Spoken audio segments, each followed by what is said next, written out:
A new message from senior Hamas official Khalil al-Hayya suggests that the group is prepared to hand over its weapons under the authority of a future Palestinian state, but only if Israeli military control over the Palestinian territories is fully withdrawn, it fully ends. Now, al-Hayya said that their weapons are linked to the existence of the occupation and the aggression.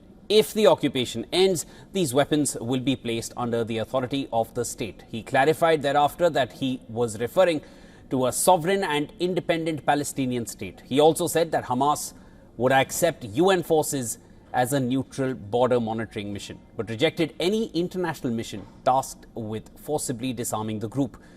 Now, within hours of his remarks, another senior Hamas figure, Khalid Mashal, delivered a sharply different message. He said that Hamas would not disarm, would not surrender control in Gaza, and would not accept external oversight, including an international force. Now, Israel's foreign ministry called Mashal's statements a direct contradiction to the core terms of the peace plan devised by the Trump administration and accused Hamas of mocking the US proposal. The contradictory statements from Hamas come despite months of diplomacy following the comprehensive plan unveiled by US President Donald Trump on the 29th of September, shortly before the ceasefire came into place. The announcement led to a ceasefire about 11 days later, followed by multiple rounds of talks involving the US, Israel and Hamas. Now, the agreement was signed on the 9th of October with hostage prisoner exchanges and Hamas agreeing to allow an independent technocratic panel to administer post-war Gaza. The position of Hamas on disarmament, however, has shifted and often hardened over the course of the year. In the month of August, the group rejected reports suggesting that it had shown willingness to give up its weapons. By October 8th, a joint statement from the Palestinian factions declared that no party had the right to surrender the weapons of the Palestinian people. Hamas Politburo member Mohammad Nazal said that the organization cannot commit to disarm without meaningful progress towards statehood. And then on the 18th of November, Hamas rejected a UN Security Council resolution endorsing the US Gaza plan. The Israeli Prime Minister remains opposed to the idea of a two-state solution, while the Organization of Islamic Cooperation continues its call for full Palestinian statehood and the end of the Israeli occupation. The Arab League calls the two-state solution the only way forward to achieving regional stability. And then on the other hand, the United States argues that recognizing a Palestinian state before full demilitarization would reward terror and undermine peace. Mediators and guarantors of the Gaza ceasefire, Qatar and Egypt, they are urging Israel to withdraw its troops from Gaza and the deployment of an international stabilization force.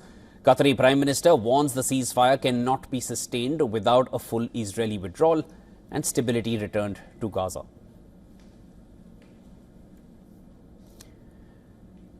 All right, to discuss this further with me, I'm now being joined live by Dr. Glenn Diesen. He's a professor of international relations at the University of Southeastern Norway and an editor at the Russia in Global Affairs journal.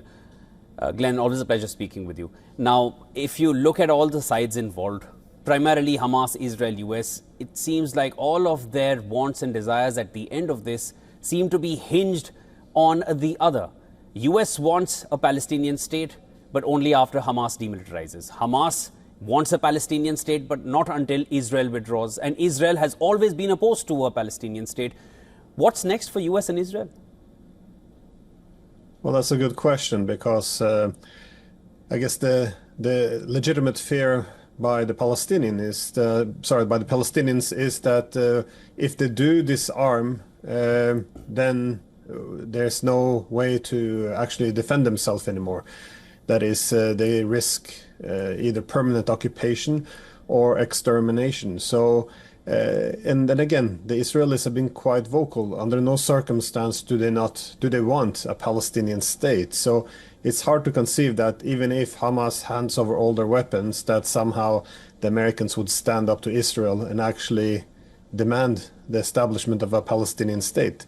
If anything, I think it exposes the Palestinians further, so it allows the Israelis to do exactly what they want. It's exactly the weapons of Hamas which has prevented Israel from succeeding in Gaza. So it's I don't think this is going to actually lead anywhere at all. And the failure of the Palestinians to speak with one voice also enables Israel to portray it as the Palestinians failing to live up to this deal. Glenn, that brings me to the next part of this, and that is the more relevant part at this point. The suffering in the Gaza Strip. Palestinians. What's next for the Palestinians when all other sides are hinged upon each other, no one willing to budge on their points, and then you have the leadership of Hamas, which is opposing itself within itself. What's next for Palestinians? Yeah, that's a good question because, well, they made it clear that they're willing to hand over their weapons to a Palestinian state, and well, first some of them said that they would be willing to accept the UN peacekeepers, although this was pushed back by others. Now, the problem is that this peace deal, which was reached, it doesn't really actually solve anything. It doesn't solve the underlying political problems, and it's not even a ceasefire. It doesn't actually stop the killing. That is, Israel still continues to bomb as they please. Keep in mind that Lebanon also has a ceasefire with Israel, but Israel also continues to bomb there. We also see that the food deliveries, according to the deal, they were supposed to be that is, all international aid was supposed to be allowed into Gaza. It's still being obstructed by the Israelis. So again, the major fear here is that this peace deal simply provided some international legitimacy for the occupation, and it kind of took the eyes of some of the suffering, although of course the bombing campaigns have been reduced to some extent. But no, overall I think the position of the Palestinians, that is, Israel has to hand over, end the occupation, and there has to be a Palestinian state, and then the weapons will be surrendered from Hamas. But again, from the other side of the coin here, there's also reason then for why the US and Israel should distrust Hamas, that they will actually surrender their weapons once Israel is actually pulled out and they get their own state. Understood. And so it's very difficult. I don't see how this can be resolved. So it's just going to continue, the killing, that is. And also, just days ago, we also saw another airstrike on the Gaza Strip. Of course, several more Palestinians also died. And again, there was a back and forth between Hamas and Israel regarding why that strike was carried out on the Gaza Strip.